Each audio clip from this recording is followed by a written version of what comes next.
Ah, ako po ay sisilipin ko po yung aking alaga ngayon mga kaubayan na pato.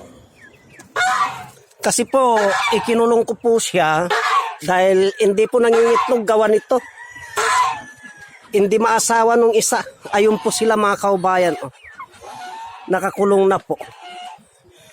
Pagkakainin ko po sila ngayon.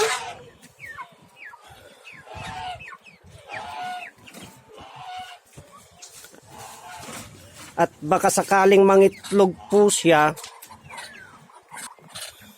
babahugan ko ng pagkain mga kaubayan. Eto.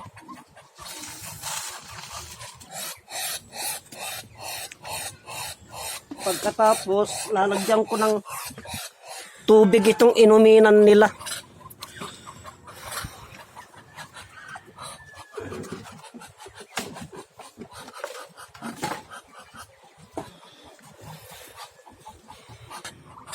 Bale, bubuksan ko po yung gripo mga kaubayan para makakuha po ako ng tubig.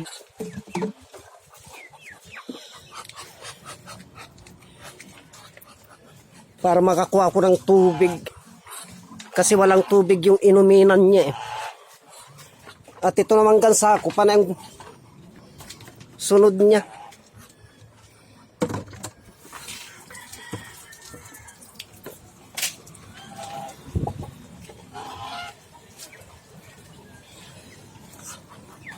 Diretso palitan ko na po yung tubig ng inuminan ng gansa.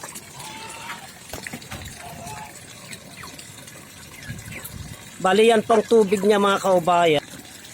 Bali sasahuran ko siya. Yan, puno na po mga kaubayan. Papatayin ko po yung gripo na kwan. Kasi aapaw yun eh.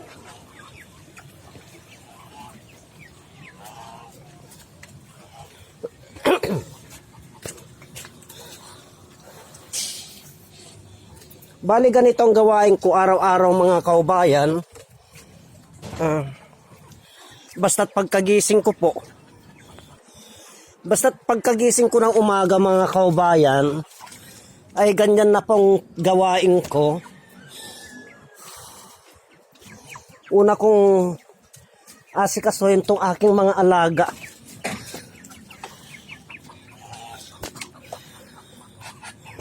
Katulad niyan, maglalagay naman ako ng tubig. Umalis ka dyan.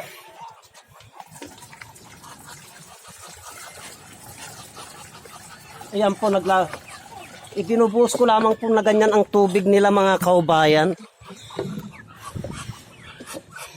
Hindi ko po pwedeng pakawalan kasi mag-aaway ito. Gansa't pato. Kaya ganyan lamang po. Binubusan kong ganyan.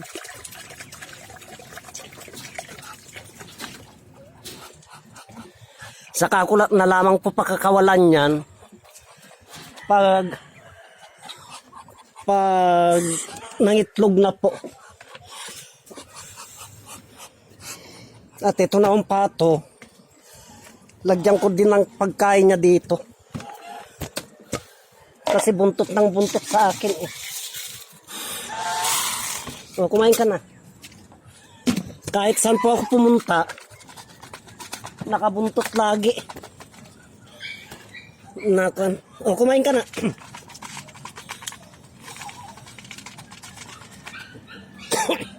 Wala na po kasi siyang kasama. Kaya ako na lamang pong kaibigan niya. Kaya kung saan ako pumunta, ayun, nakabuntot siya.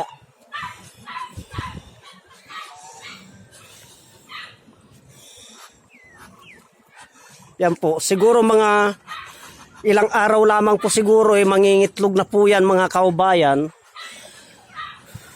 Dahil naasawa na niya po. Hindi tulad ng nakawala. Laging nakabantay po yung gansa ko. Yung patong babae na yan, sa gansa po sumusunod. Kaya ikinulong ko po mga kaubayan. At yung gansa ko naman, yang kontento na siya dyan. Kaya, ganyan po mga kaubayan. Subaybayan nyo pong videos nito na, ang videos nito mga kaubayan, hanggang sa mangitlog yan. Hanggang sa dadami po sila. Hanggang dito na lamang po at marami pong salamat.